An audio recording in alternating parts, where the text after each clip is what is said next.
Hello बच्चों, आज की इस वीडियो में हम बात करने वाले हैं फर्टिलाइजेशन के बारे में। ठीक है, निषेचन के बारे में कि निषेचन क्या होता है ना, और इसकी प्रोसेस क्या होती है। देखिए, नर तथा मादा युग्मकों के परस्पर संलयित होकर जाइगोट निर्माण की प्रक्रिया को फर्टिलाइजेशन कहते हैं।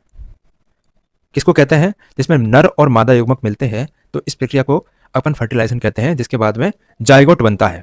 क्या बनता है? जाइगोट बनता है। देखिए, इसका स्थल जो होता है फर्टिलाइजेशन का, मैंने कल भी बताया था आपको, इसको कहते हैं अपन एम्फुला स्थमस जंक्शन, यानी कि अंडवाहिनी के एम्फुला और स्थमस दोनों के बीच वाले स्थान पर क्या होता है? फर्टिलाइजेशन होता है। समझ में आ गई बात? निषेचन तभी हो सकता है जब शुक्राणु और अंडाणु एक ही समय में एम्फुलरी स्थमस जंक्शन पर पहुंच जाएं। देखिए, मासिक धर्म में मैंने आपको बताया था कि 11 से 17वें दिन का जो पीरियड होता है ना, उसको अपन फर्टाइल पीरियड कहते हैं, जिसमें क्या होता है, अगर इस दौरान अंडाणु के पास शुक्राणु पहुंच गया तो निषेचन संपन्न हो जाता है। ठीक है, क्यों?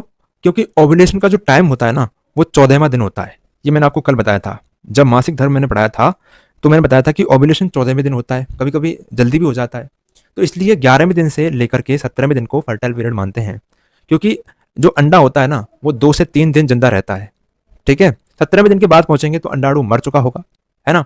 और अगर 22वें दिन के बाद पहुंचे तो फिर एंडोमेट्रियम की परत भी टूट चुकी होगी, क्योंकि प्रोजेस्टेरोन हार्मोन घट जाता है, आपको पता है। तो फिर कोई पॉसिबिलिटी है ही नहीं कि आपका आरोपण हो जाए, क्योंकि एंडोमेट्रियम की परत जो है ना, ये टूट चुकी होगी, ये रहेगी नहीं यहाँ पर। ठीक है, तो अगर शुक्राणु अब आएंगे भी और अगर निषेचन हो भी गया तो इम्प्लांट करेगा ही नहीं। ठीक है, भ्रूण इम्प्लांट कर ही नहीं सकता। समझ में आ गई बात? अब देखो, यही कारण है जैसे सभी संभोग क्रियाएं सगर्भता यानी प्रेगनेंसी तक नहीं पहुंच पाती। ठीक है, समझ में आ गई बात? क्यों नहीं पहुंच पाती हैं? अब फर्टिलाइजेशन के अपन स्टेप्स की बात करेंगे। देखो, इसमें कई सारे स्टेप्स हैं। सबसे पहले स्टेप में क्या होता है? वीर्य सेचन होता है, जिसमें क्या होता है कि नरों के द्वारा मादा के जननांग में शुक्राणु को छोड़ दिया जाता है ना। इस प्रक्रिया को क्या कहते हैं अपन? वीर्य सेचन कहते हैं। समझ आ गई बात? दूसरा जो स्टेप होता है, ये होता है कैपेसिटेशन ऑफ स्पर्म। ठीक है, कैपेसिटेशन का मतलब होता है योग्यतार्जन, यानी कि आप कह सकते हो कि शुक्राणु का सक्रियकरण, है ना। इसमें क्या होता है कि मादा कुछ केमिकल्स रिलीज करती है जो कि शुक्राणु को परिपक्व बनाते हैं, जो कि शुक्राणु को सक्रिय करते हैं, है ना। नेक्स्ट जो अपना स्टेप है वो है एग्लूटिनेशन। कौन सा स्टेप है? एग्लूटिनेशन। तो इसमें क्या होता है कि बहुत सारे शुक्राणु जो कि वेजिना में पहुंच चुके हैं, ठीक है, वो चल करके कहां पे पहुंच जाएंगे? गर्भाशय से होते हुए अंडवाहिनी में पहुंच जाएंगे, जहां पर क्या है? अंडाणु पड़ा हुआ है। वो उसको घेर लेंगे, है ना। बहुत सारे शुक्राणु उस अंडाणु को घेर लेंगे, जिसको कहते हैं अपन एग्लूटिनेशन। समझ आ गई बात? फिर होती है आपकी नेक्स्ट स्टेप है एक्रोसोमल रिएक्शन। एक्रोसोमल रिएक्शन में क्या होता है कि जो शुक्राणु है ना, उनके ऊपरी भाग में मैंने बताया था कि एक्रोसोम होता है ना, हेड पार्ट में एक्रोसोम होता है, जहां पर कुछ एंजाइम्स पाए जाते हैं, लाइटिक एंजाइम्स, जैसे कि हाइलुरोनिडेज एंजाइम था, है ना, कोरोना पेनिट्रेटिंग एंजाइम था, और एक और था प्रो एक्रोसिन एंजाइम, है ना। इन तीनों एंजाइम का कार्य होता है कि शुक्राणु की जो लेयर्स हैं, भित्तियां हैं, उनको घोल देते हैं। कौन कौन सी भित्तियां होती हैं? एक होती है कोरोना रेडिएटा और दूसरी होती है जोना पेलुसिटा। उनको घोलते हैं ताकि शुक्राणु भीतर प्रवेश कर पाए। समझ में आ गई बात? तो ये जो है, इसको कहते हैं अपन एक्रोसोमल रिएक्शन। नेक्स्ट जो अपना स्टेप है, इसमें फर्टिलाइजिंग एंटी फर्टिलाइजिंग रिएक्शन होती है। ठीक है, इस रिएक्शन का मतलब है कि शुक्राणु और अंडाणु के भीतर ये क्षमता होती है कि वो पहचान सके कि शुक्राणु उसी की जाति का है या फिर किसी अन्य जाति का है ना। जैसे मान के चलिए, अगर शुक्राणु होमोसेपियंस का ना हुआ, किसी और जानवर का हुआ, तो क्या वो फीमेल है उसको एक्सेप्ट करेगी? क्या अंडाणु निषेचित होगा? नहीं होगा, है ना। आगे रिएक्शन बढ़ेगी नहीं, शुक्राणु अंडाणु के भीतर प्रवेश कर ही नहीं पाएगा अगर वो किसी अदर स्पीसीज का है। समझ में आ गई बात? ठीक है, नेक्स्ट जो स्टेप है अपना, ये है डीपोलराइजेशन ऑफ मेम्ब्रेन। कौन सा स्टेप है? Depolarization of membrane. इसमें क्या होता है? देखिए, 2 स्टेप है, एक तो है डीपोलराइजेशन ऑफ मेम्ब्रेन और एक है कॉर्टिकल रिएक्शन। ये दोनों ही स्टेप पॉलीस्पर्मी को रोकते हैं। किसको रोकते हैं? पॉलीस्पर्मी को रोकते हैं। ठीक है, क्यों रोकते हैं? पॉलीस्पर्मी का मतलब होता है कि बहुत सारे शुक्राणु अगर अंडाणु के भीतर प्रवेश कर जाएंगे तो उसको पॉलीस्पर्मी कहते हैं, लेकिन ऐसा होगा नहीं, क्योंकि एक शुक्राणु के साथ एक ही अंडाणु मिल सकता है।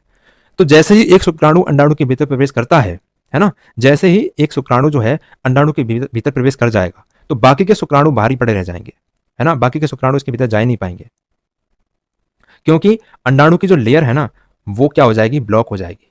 बाकी के शुक्राणु को अंदर लेने नहीं देगी, है ना।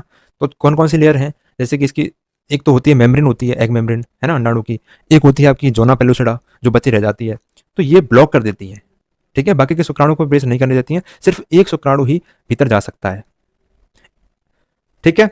तो ये दोनों रिएक्शन हो गए आपकी, डीपोलराइजेशन और कॉर्टिकल रिएक्शन। नेक्स्ट अपना स्टेप आता है कि जब शुक्राणु अंडाणु के भीतर जा चुका है तो मियोसिस सेकंड आपका कंप्लीट हो जाएगा। क्या हो जाएगा? मियोसिस सेकंड आपका कंप्लीट हो जाएगा, अर्धसूत्री विभाजन सेकंड हो जाएगा। तो क्या बन जाएगा आपका? ओवम जो है वो मैच्योर ओवम में बदल जाएगा, ठीक है। ये जो है आपका कौन सा बन चुका है? मैच्योर ओवम बन चुका है। फिर होता है आपका एम्फीमिक्सिस। एम्फीमिक्सिस का मतलब होता है कि नर केंद्रक और मादा केंद्रक का संलयन होता है और संलयन से एक द्विगुणित अवस्था बनती है जिसको अपन जाइगोट कहते हैं। समझ में आ गई बात? तो ये सभी स्टेप जो हैं फर्टिलाइजेशन में होते हैं। अब इनकी थ्योरी पढ़ लेते हैं अपन एक एक करके। सबसे पहला जो स्टेप था ना वो था इंसेमिनेशन, यानी कि वीर्य सेचन।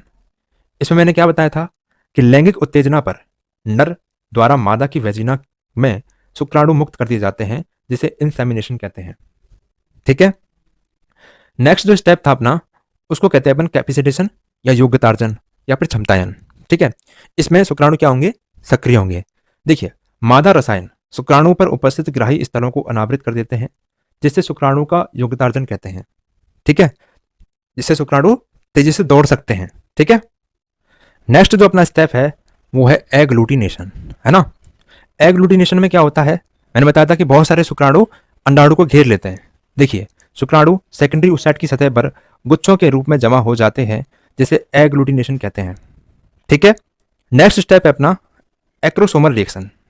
एक्रोसोमल रिएक्शन में मैंने क्या बताया था कि शुक्राणु के ऊपरी भाग में पाए जाने वाले जो एंजाइम्स होते हैं वो अंडाणु की परतों को घोल देते हैं, है ना।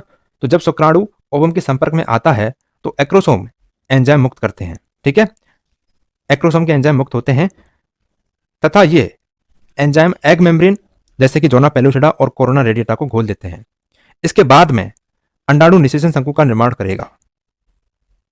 तो इसमें क्या होता है? अंडाणु के द्वारा एक निषेचन शंकु का निर्माण होता है, ठीक है, जिसमें क्या होता है?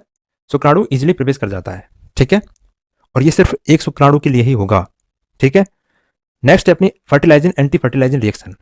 देखिए, अंडाणु की सतह पर ग्लाइकोप्रोटीन्स, है ना, पाए जाते हैं जिनको अपन फर्टिलाइजन कहते हैं, और शुक्राणु की सतह पर अम्लीय प्रोटीन पाए जाते हैं जिनको अपन एंटी फर्टिलाइजन कहते हैं, ठीक है। और ये रिएक्शन किसके लिए होती है?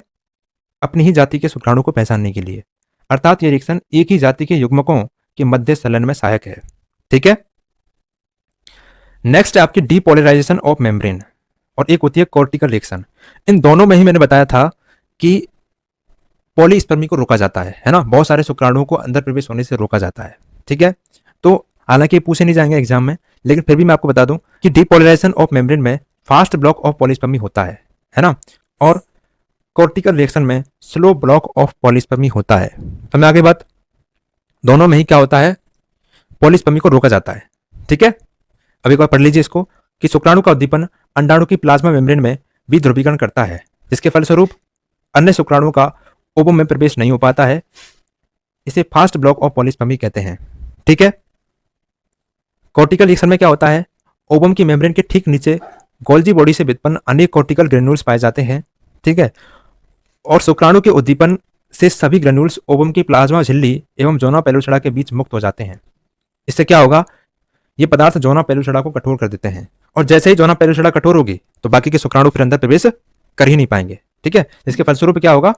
अन्य शुक्राणुओं को प्रवेश नहीं हो पाता है। इसे स्लो ब्लॉक ऑफ पॉलीस्पर्मी कहते हैं, ठीक है।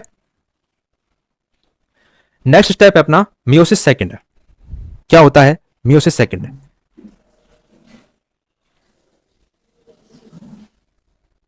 इसमें क्या होता है? शुक्राणु के उद्दीपन से एनाफेज प्रोमोटिंग कॉम्प्लेक्स सक्रिय होता है, जिसके फलस्वरूप सेकेंडरी ओसाइट से परिपक्व ओवम और सेकेंडरी पोलर बॉडी बनती है, ठीक है। और नेक्स्ट अपना स्टेप है ओवम का निर्माण एंड एम्फीमेक्सिस। देखिए, ओवम का निर्माण आपको पता है फर्टिलाइजेशन के बाद में होता है। तो देखिए, फर्टिलाइजेशन के बाद शुक्राणु के उद्दीपन से निषेचित अंडा उपापचयी रूप से, कैसे, मेटाबॉलिक रूप से सक्रिय हो जाता है, जिससे मैच्योर ओवम बन जाता है, ठीक है। और एम्फीमेक्सिस में क्या होता है? ये अंतिम चरण है जिसमें ये जो मैच्योर ओवम है इसके भीतर नर केंद्रक और मादा केंद्रक का संलयन होता है, जिससे एक द्विगुणित अवस्था बनती है जिसको जाइगोट कहते हैं, ठीक है। और जैसे ही जाइगोट बनता है आपका फर्टिलाइजेशन खत्म हो जाता है, इसके बाद में भ्रूण का विकास होता है, इसको अपन आगे पढ़ेंगे। लेकिन उससे पहले अपने को सेक्स डिटर्मिनेशन पढ़ना है और इसको अपन नेक्स्ट क्लास में डिस्कस करेंगे, ठीक है।